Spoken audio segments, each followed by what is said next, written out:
ಇಂದೇ ಡೌನ್ಲೋಡ್ ಮಾಡಿ ಮತ್ತು ನಿಮ್ಮ ನೆಚ್ಚಿನ ಶೋಗಳನ್ನು ಆನಂದಿಸಿ. ಬನ್ನಿ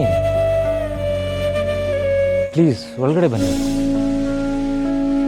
ಆಗಿದ್ದಾಗೋಯ್ತು, ಅದನ್ನ ಮನಸ್ಸಿಂದ ಹೊರಗಡೆ ಹಾಕಿ ದಯವಿಟ್ಟು ಬನ್ನಿ.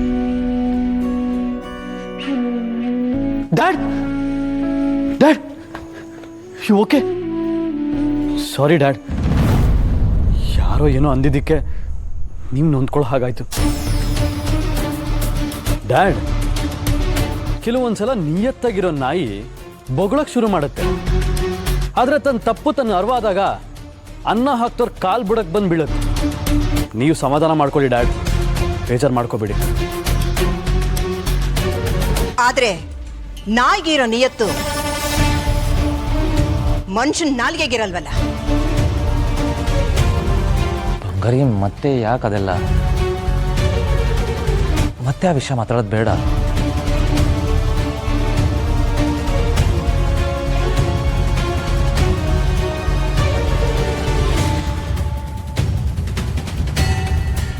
ಪ್ಲೀಸ್ ಮನೆ ಒಳಗಡೆ ಬನ್ನಿ. ಈ ಮನೆ ನಿಮಗೋಸ್ಕರನೇ ಕಾಯ್ತಾ ಇದೆ. ಈ ಮನೆ ಗೋಡೆಗಳೇನಾದ್ರೂ ಕಾಯ್ತಾ ಇತ್ತಾ? ಜೀವ ಮನ್ಸಿರೋರು ಯಾರು ಕಾಯ್ತಾ ಇರ್ಲಿಲ್ಲ.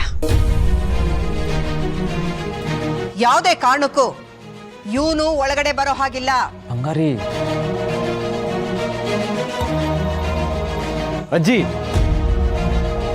ತಪ್ಪಾಗಿದೆ ಅನ್ನೋ ನೆಪದಲ್ಲಿ ನೀವು ಅಪರಾಧ ಮಾಡ್ತಿದ್ದೀರಾ.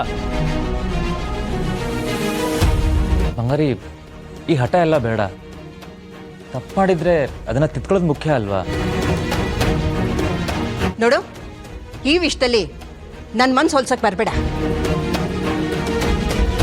ತಿತ್ಕೊಳ್ಳೋನಾಗಿದ್ರೆ ಯಾವತ್ತೋ ತಿತ್ಕೋತಾ ಇದ್ದ. ಆದ್ರೆ ಅಪ್ಪ ಇವತ್ತು ಸಾರಿ ಕೇಳಿದ್ದಾರೆ.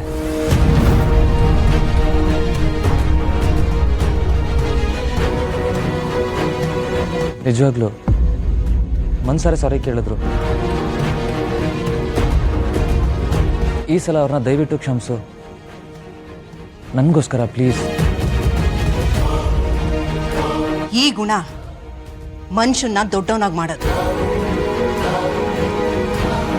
ನೋಡು, ಈ ಸಲ ನೀನು ಮಾಡಿರೋ ತಪ್ಪುಗಳನ್ನೆಲ್ಲ ಕ್ಷಮಿಸ್ತೀನಿ. ಮತ್ತೇನಾದ್ರೂ ನೀನು ತಪ್ಪು ಮಾಡಿದ್ರೆ ಈ ಮನೆ ಬಾಗಿಲು ನಿನಗೆ ಮುಚ್ಚಿರುತ್ತೆ.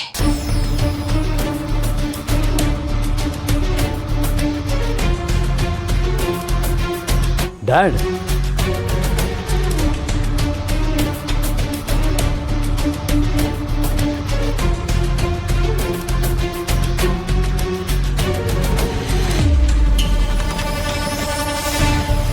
ಈ ದಿನ ಬರುತ್ತೆ ಅಂತ ಹೇಳಿರ್ಲಿಲ್ವಾ? ಬಂದಿದೆ ನೋಡು.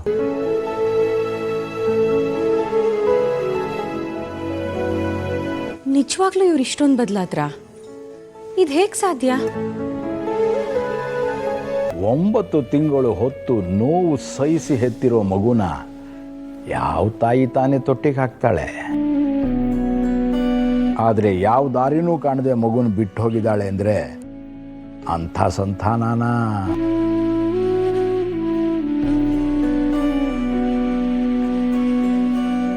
ಅದ ಹಾಗಾದ್ರೆ ನಮ್ಮಮ್ಮ ಯಾವ ಕಾರಣಕ್ಕೆ ಬಿಟ್ಟು ಹೋದ್ರು?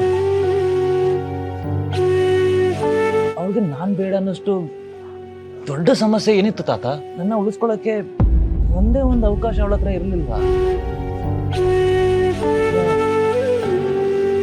ಕರುನಾಡ